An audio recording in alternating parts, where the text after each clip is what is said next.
Hoje a gente vai ter um papo mais de pertinho sobre processo seletivo para o exterior, mais especificamente sobre o que não fazer durante um processo seletivo para conseguir a tão sonhada vaga remota para a gringa. E daí você deve estar se perguntando, Letícia, mas por que eu deveria escutar o que você tem a dizer? Então, o primeiro ponto vou me apresentar, eu sou Letícia Zampieri, sou gerente de produto, ou também o famoso Product Manager, e eu presto serviço para a empresa no exterior, já tem aí mais ou menos 6 anos, atualmente eu trabalho para uma empresa americana, e no último 1 ano e meio para 2 anos, eu tenho participado de muitos processos seletivos no sentido de estar na posição de recrutar um brasileiro para trabalhar para a gringa. Isso tanto no próprio emprego que eu tô agora, para quem vai entrar sobre a minha gestão, assim como também eu me envolvo muito em ajudar outras empresas gringas para contratar brasileiro, porque eu tenho um interesse próprio de que muitos brasileiros sejam contratados para fora, porque quanto mais a gente espalhar a palavra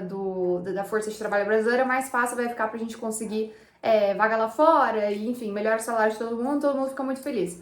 Então, assim, como eu enfiei nessa, isso aí é uma história talvez para outro vídeo. Mas a questão é que eu tenho construído um network muito forte que me coloca nessa posição de estar em processo seletivo. Então eu vejo muita coisa. E a questão desse vídeo é que eu já vi muita gente fazendo muita merda. E esse vídeo vai ser basicamente para isso, para te explicar assim, que tipo de merda que você não pode fazer durante um processo seletivo.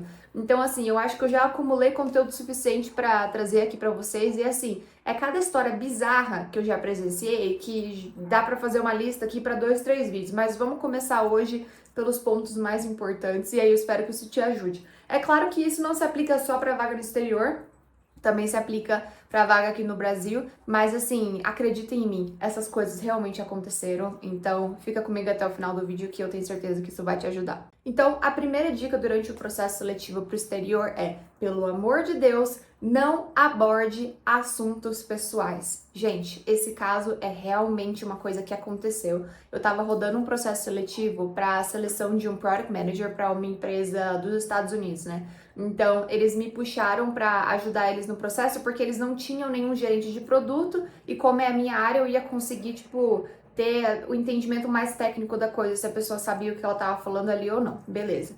E daí, assim, a gente tava rodando processo seletivo, falando com várias pessoas e tal, e teve esse cara em específico que ele entrou na ligação, já começa que ele tava, tipo, com uma cara meio de morto, assim, meio, tipo, parecia que tava morrendo, que não tava animado com o processo seletivo nem nada. O que é muito estranho, né? Porque pra você ter a possibilidade de ganhar em dólar era pra você estar animado, mas esse cara em específico ele tava, tipo assim, detonado. E daí, assim, durante a conversa, uma das coisas que a gente perguntou pra ele foi por que ele decidiu entrar na carreira de produto, porque eu acho que ele tinha um background de outra área e daí ele entrou na área de produto. E a gente perguntou isso. E daí ele simplesmente decidiu que durante o processo seletivo ia ser um bom momento pra falar sobre o divórcio dele. Ele começou a contar pra gente, eu lembro até hoje, que ele tinha passado por um divórcio, e daí ele tinha ficado em depressão, e que rolou divisão de bens, e daí ele se sentiu perdido na vida, e daí ele acabou entrando em produto e foi por causa disso. E daí ficou todo mundo com aquele bem poker face, assim, tipo...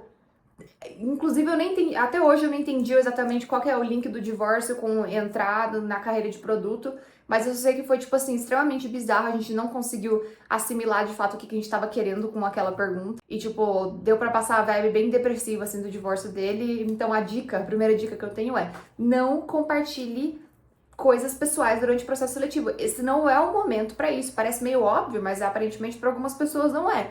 Então, assim, te fizeram uma pergunta que talvez toca em um assunto que seja muito pessoal, ainda assim desvia, fala por cima, tipo, inventa uma história, sei lá, eu entrei na área de produto porque eu acho incrível, porque eu acho massa, porque eu tinha uma veia pra business, alguma coisa assim, mas não fala do teu divórcio, tá bom? Então, beleza, bora pra próxima. O segundo ponto, que pra mim deveria ser óbvio, mas pra muitas pessoas não entre no processo seletivo só quando você tiver um inglês bom. E isso é uma treta que a gente tem, porque assim, no LinkedIn muita gente fala que você consegue fazer um processo seletivo para gringa com um inglês mais ou menos. Mas a questão é que, primeiro, eu não acho que isso é verdade, tá? E se por um milagre você conseguir passar um processo seletivo com um inglês ruim, ainda assim você vai ser um pé no saco de todo mundo com quem você trabalha, porque a galera não vai conseguir te entender. Every morning I usually get up at 7 o'clock. E quem trabalha no remoto, a comunicação é a coisa mais importante que tem. Então, se você não tem o inglês, que é tipo fundamental, o básico para essa vaga na gringa, você vai não só se prejudicar, porque provavelmente você não vai conseguir fazer um trabalho bom, porque você não vai estar entendendo o que o pessoal tá falando, e você também vai prejudicar o pessoal que tá à sua volta, que também não vai entender o que você tá falando. Então, na prática, cara, entra no processo seletivo quando você se sentir pronto para conseguir se comunicar em inglês.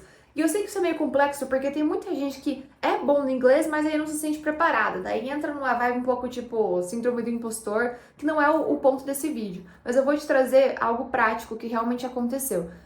Várias vezes já entramos em processo seletivo que a pessoa tinha um currículo muito bom, só que na hora que chegava pra conversar ela não conseguia desenrolar, a gente não conseguia entender o que ela falava, às vezes por causa do sotaque ou simplesmente por falta de entendimento. Então teve essa situação que a gente tava rodando o processo seletivo pra gerente de produto também, e daí eu tava ajudando o pessoal a contratar, e aí assim, eu fiz uma pergunta pra ele que foi o seguinte, putz, como é que era a pergunta?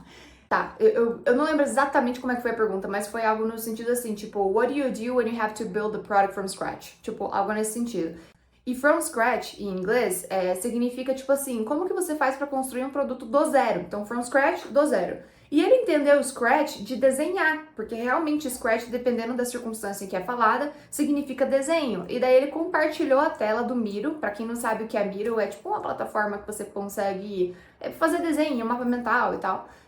E daí ele, tipo, compartilhou a tela dele falando, I use Miro to do some scratches. E daí eu fiquei tipo, não foi isso que eu quis te perguntar, eu queria saber o que você faz do zero e tal. Então, assim, ali já fica explícito que, tipo, cara, eu vou ter que falar devagar e eu vou ter que ficar adaptando a minha comunicação para essa pessoa entender o que eu tô falando. E isso, na prática, não funciona. Então, assim, você perdeu o teu tempo, você perdeu o tempo do entrevistador. Então, entre para esse processo seletivo quando você se sentir preparado e quando você realmente tiver um domínio bom do inglês. Terceiro erro que você não pode cometer durante o processo seletivo, e, de novo, deveria ser óbvio, mas não é, que é ter dúvidas sobre a vaga da qual você está aplicando. Porque, assim, querendo ou não, gente, hoje em dia a gente passa a maior parte das nossas vidas trabalhando, certo?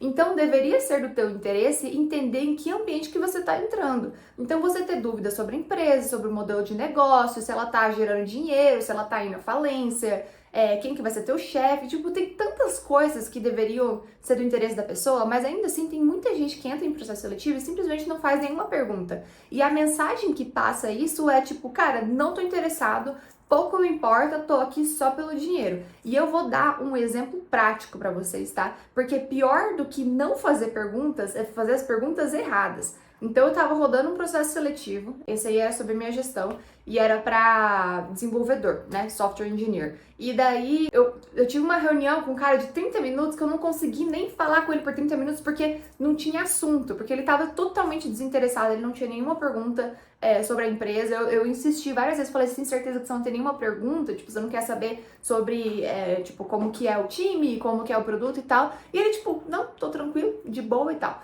Aí, beleza, eu comecei a falar um pouco, tipo, da rotina do nosso time, aí eu expliquei pra ele, tipo, cara, a gente tem uma daily que vai todo dia às 10 da manhã, e daí ele ficou incomodado, porque ele tava num fuso horário diferente, que seria às 8 da manhã. Então, eu juro por Deus, da nossa conversa inteira, a única coisa que ele perguntou é se teria como mudar o horário da reunião, porque 8 da manhã ia colapsar com o horário dele de academia.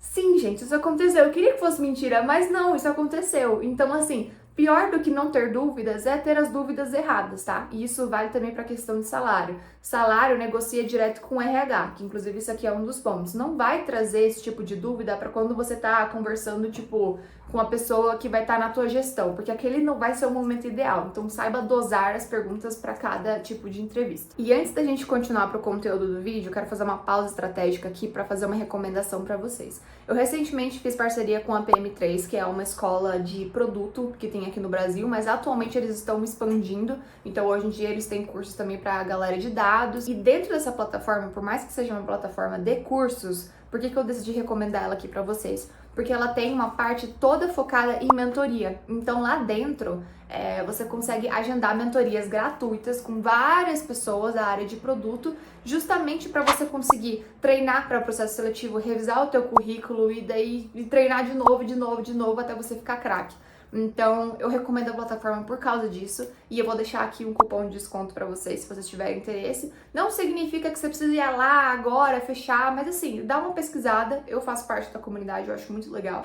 E eles são parceiros aqui do canal, então fica a dica aí pra vocês, o link vai estar aqui embaixo na descrição. O próximo ponto que você deveria evitar durante um processo seletivo é entrar na ligação desanimado, né? Porque assim, pra pensar, do ponto de vista do RH, assim como da pessoa que tá recrutando para essa vaga, você não é o alecrim dourado, você não vai ser a única pessoa nesse processo seletivo, né? Eles vão falar com 5, 10, 15, 20 pessoas. Então é muito cansativo. Então você tá nessa rotina de entrevistar várias pessoas e daí você entrar numa reunião em que a pessoa tá, tipo, morrendo, assim, torta, tipo, ai, é isso aí, não sei o quê. Isso não vai engajar a pessoa. Até porque, tipo assim, querendo ou não, o recrutador, o gestor da vaga, ele quer sentir que você tá animado para participar desse processo seletivo, que você tá animado para trabalhar nessa empresa, né? E deveria estar mesmo, porque se for pra valorizar o salário, todo mundo devia ficar animado. É uma coisa que eu não consigo entender. Às vezes, tem gente que fica nervoso no processo seletivo e acaba ficando muito sério porque tá muito nervoso. Isso pode acontecer. Mas na prática, gente, pra pensar. Essa pessoa tá falando com várias pessoas todos os dias.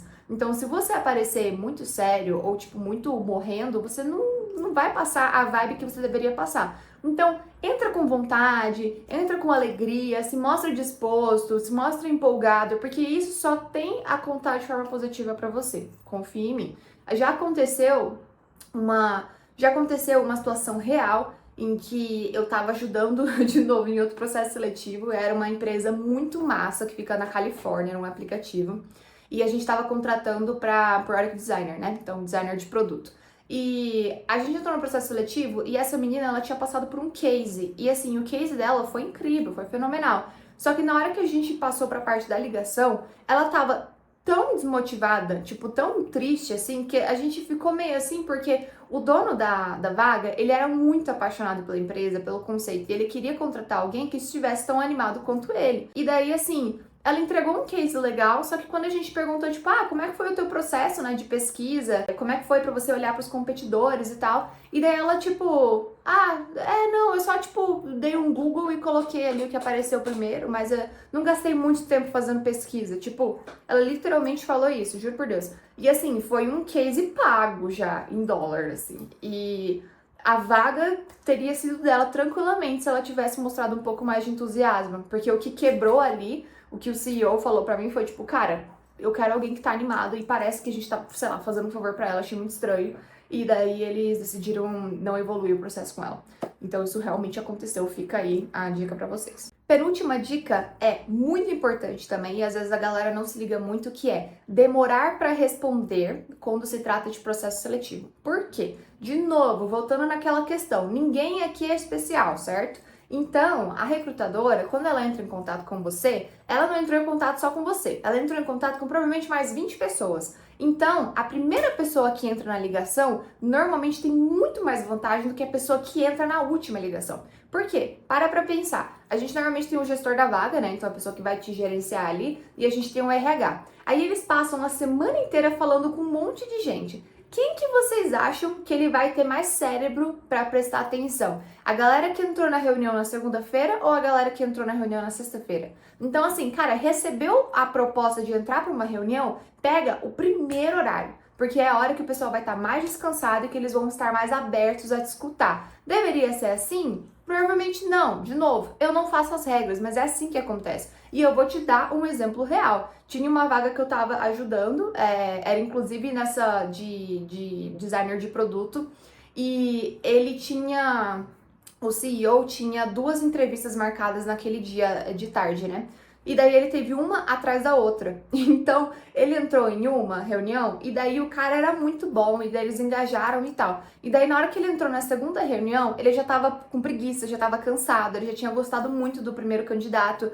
Então ele não deu a atenção devida para esse segundo candidato porque o cara que entrou antes, ele tinha mais energia do entrevistador do que a segunda pessoa. Então tire vantagem dos horários que o pessoal te passa e tenta pegar o mais rápido possível para você surgir no processo seletivo antes dos outros, e isso vai te dar uma vantagem competitiva. E o último erro que você não deve fazer durante o processo seletivo é não negociar o salário, mas também negociar de uma forma que seja inteligente. E eu também tenho uma história para contar em relação a isso. Mas primeiro e antes de tudo é o seguinte: quando você está fazendo um processo seletivo, a gente tem duas opções. Ou o pessoal vai perguntar para você qual que é o teu budget, quanto que você está esperando receber de salário, e daí ou eles vão falar que eles já têm um valor específico que tem em mente, ou eles vão falar que tipo, ai, a gente tá vendo quanto que o pessoal pede, a gente ainda não tem um salário fixo em mente, tá? Normalmente isso é mentira, é só porque o pessoal tá vendo o quão menos eles conseguem pagar pro pessoal. Mas na prática, perguntaram sobre o seu salário, não dá um número de cara, dá um range, dá uma média. Então, assim, vamos jogar exemplos fictícios aqui. Quanto que você quer de salário? Não fala $2.000, fala assim, tô entrevistando para vagas que pagam entre $1.000 a $3.000. Ou então, tipo assim, não, quero ganhar, sei lá, $2.000. Exemplo fictício, tá, gente? Não se apega aos números. Quero ganhar $2.000. Fala que tá entrevistando para entre 2.500 e 3.500, que daí você já consegue jogar a margem um pouco acima do que você tava esperando, entendeu? Só que assim, ao mesmo tempo, você tem que ter consciência de que, assim, existem vagas gringas que eles realmente vão oferecer pouco e existem vagas gringas que vão oferecer um salário, tipo, massa pra caramba. Então, vai do teu discernimento de quanto que você tá a fim de negociar, ou quanto que faz sentido pra você, dependendo dos benefícios e tal que essa empresa tem. Mas assim, eu vou trazer um caso real pra vocês que aconteceu, que foi tipo assim, lamentável total, pra vocês não replicarem isso, tá? A gente tava rodando um processo seletivo, esse era pra Product Manager também, que é o da minha área, também era uma empresa americana. A gente chegou na parte que a gente perguntou de salário, né? No caso, a dona da empresa, ela perguntou, tipo, qual que era a meta salarial dele. E eu lembro que esse cara, ele falou que ele tava buscando $100.000 por ano, né? E daí, como se tratava de uma startup, eu acho que o budget da galera era na base de $80.000 por ano. Então ela deu uma assustada, porque tipo, ela ficou, nossa, $100.000 e tal. E daí ele viu que ela deu uma assustada. E daí a narrativa foi mais ou menos essa. Ele falou assim, eu tô buscando por $100.000, mas tudo bem também se a gente fizesse 80, ou dependendo do escopo, dá pra baixar pra 65. Tipo, gente, sério, em questão de 3 segundos, ele baixou sei lá quantos $1.000 na expectativa salarial dele, sabe? Então ele mesmo se diminuiu. E aquilo passou a seguinte mensagem: cara, falta de profissionalismo. É tipo assim, você não sabe quanto que você vale, você não tem ideia, você tá perdido no mercado, você não sabe o que você quer. Porque assim, pra uma pessoa chegar pra você e falar, eu quero isso, e daí ela sozinha, sem nenhum debate, nem nada, falar, não, pode ser isso aqui, não, na verdade pode ser isso aqui, tipo, por favor, me contrata e tal. Isso não passa a imagem certa, porque querendo ou não, num processo seletivo, você se vende como um produto, certo? É um jogo, querendo ou não. Então, aquele recrutador, aquele gestor, ele tem que te querer, ele tem que olhar pra você e falar, tipo, cara, essa é a pessoa que eu preciso pra fazer as coisas acontecerem. E você acha que você vai ter esse feeling com alguém que, tipo, se diminui nesse nível, que chega e fala, eu quero isso aqui, não, pera, não, cancela isso aqui, não, isso aqui tá bom. Tipo, não envia a mensagem certa, entendeu? Então, fica a dica aí de mais uma coisa pra vocês não fazerem, pelo amor de Deus. E antes de encerrar esse vídeo, eu também queria deixar pra vocês aqui no link da descrição, eu tenho um modelo de currículo que é personalizável, então tem o meu currículo lá, e aí um modelo pra você personalizar, e eu tenho mini aulas lá dentro explicando pra você como preencher esse currículo. Esse currículo já me rendeu vários processos seletivos, inclusive várias ofertas de vaga. É claro que é um produto pago, mas se você tiver interesse, dá uma olhada que vai estar aqui embaixo. Então é isso. Um beijo pra quem assistiu até aqui e até a próxima.